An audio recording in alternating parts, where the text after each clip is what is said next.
Dawson Rider with you.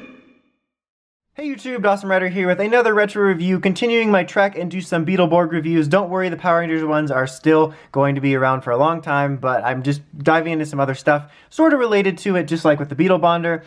But this is review. I am such a good reviewer, guys. This is review. This is a review for the Core 3 as well as the Shadow Borg and the White Blaster Beetleborg.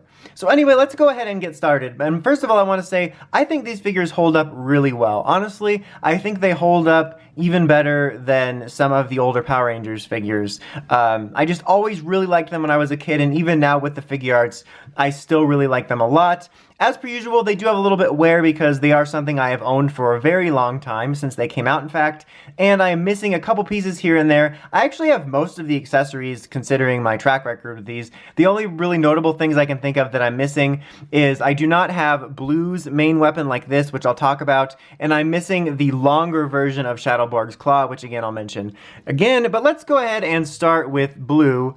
You'll be feeling blue when I'm through with you. Who said that? Trivia time. No, I'm just kidding. But anyway, as you can see, these figures are very shiny. Very shiny blue, very shiny green, very shiny red. Shadow Borg's got some shiny bits too, but not quite as much because he's not a primary color. Hashtag primary problems. Thumbs up if you get that reference. You probably not, it might be really obscure. But anyway, White Blaster Beetleborg obviously isn't shiny. But I always really liked that. This isn't the same color they are in the show. It's definitely a more dull color, more better represented in the figure arts. But the shiny color always made these stand out for me, and I thought did a really good job when I was younger, at least, of evoking the really like metallic-y, more metal feel of these character designs compared to the Power Rangers, which I always thought was great. I thought they always did a really good job on the details too. Like the head sculpt I thought was pretty well in proportion, really no problems there. There is stickers everywhere, so they have some minor wear, but I have to say, considering how long I've owned these and how much I used to play with these when I was younger, the stickers have held up better than a lot of my stuff that had stickers. And then you got the sort of intermittent like plastic bits here which break it up, but I thought they did a good job with like the technologically designs. That's not even a word and I corrected it. But especially like if you can see here in the helmet, there's specifically some really nice little circuitry design which I thought looked cool. You have an almost compound look for the eyes there. They each come with their little blaster weapons here, which you can store, which I thought was a really neat way. I liked the ability to store it here, like in this holster, which is part of the suit, but rather than having like a peg that sticks out one way or the other. And they can obviously fit in these little peg holes. This is like the classic 90s weapon hold thing where you have a peg in the hand. They're pretty decently articulated. There's actually in and out movement here on the arm, but it's completely hindered by a shoulder which cannot move. Like this isn't like modern figures where this will full on hinge up. But you have a single elbow joint here. You got some swiveling. The legs have a pretty solid range of motion. Single knee joint there. No toe action or anything like that. No waist articulation. Blurry blue right there for a second. You do have some head articulation, which is nice. So pretty basic, but you can give them some personality, which is nice. Varying degrees of loose joints that happen over the years, but I never really had any problems when I first bought them. So this is all going to kind of depend on, you know, how you're getting yours depending on the condition, because the best way to track these down is in stuff like eBay and flea markets. Here's green, which actually was the last one I tracked down, which is something I might talk about in a minute, but I always thought looked really good. He's got a little loose plastic piece in here, which always made him shake, which I thought was funny. But again, I thought they did a pretty good job on it. It does look a little bit odd when I get really close up, like his head looks really tiny and scrunched compared to these, but I still think they did a pretty solid job. The articulation sort of stands, like, you know, no real differences here in terms of that. But I think a very nice looking figure. I think he has the least wear because I got him the most recent, and by most recent I mean I still got it when I was a kid, but it took me a while to track him down. All right, now here we have Red. Wait for it. There we go. Who also I think looks pretty solid. I think they did an especially good job on her head sculpt here. I think it looks really accurate to the show. I mean, again, she's way brighter. I think she's almost the most notably brighter that I can think of from the show because it's a much more darker ruby red in the show, but still. And you can see here they have their little weapons, and they all like are detachable, so you can like customize them. So basically, like that's what you get with Blues. You just can put on a little stinger. I have it somewhere, and I might be able to show it off if I ever review the Mega Blue figure, which is basically the blue figure with a bunch of armor on it. But yeah, they just did a good job on these. Again, the shininess isn't correct, but the proportions and giving me that feel of it overall being an armored figure was really nice. All right, now here's Shadow Borg.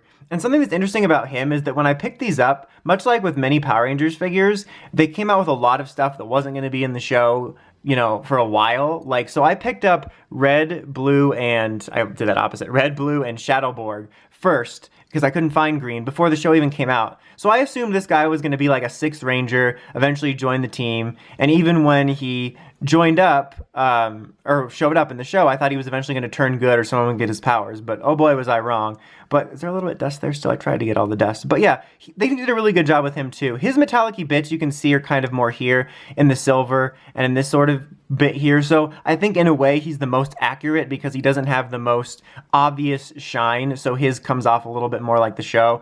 I always thought they did a really good job on his little like ruby core here. It looks really nice. The metallic, you can even see me. Hi guys. The metallic sheen of his like visor helmet here. He looks the most Kamen Rider-y because he's got the most clearly distinct bug eyes. Like these guys do, but they're more like tiny visors. And I am shocked that these have not broken over the years because I've seen a bunch on eBay like that. Articulation is also the same. He has these unique little claw weapons. This is a smaller version. There's also a long version. I also, if I recall, think there was a small one that was completely retracted, which is basically this piece and that piece. He also has the standard little gun weapon. But yeah, it was really funny that I picked these guys up for the longest time and couldn't find green for whatever reason.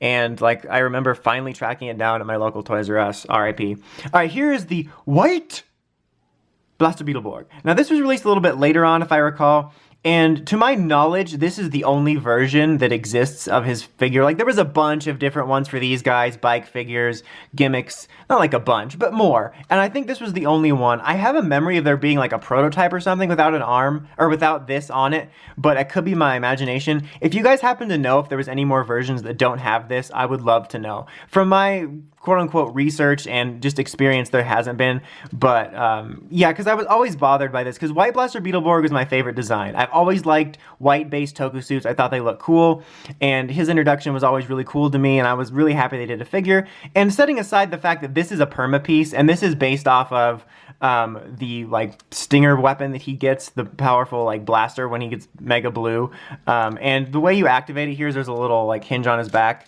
and you roll it out. That's kind of neat. I kind of like the way that works, but it's permanently on him, which always really annoyed me because I just wanted a standard figure of him. But if we ignore this, it's a pretty well done figure. Like the white is pretty crisp. It hasn't faded too much over the years, which is really nice.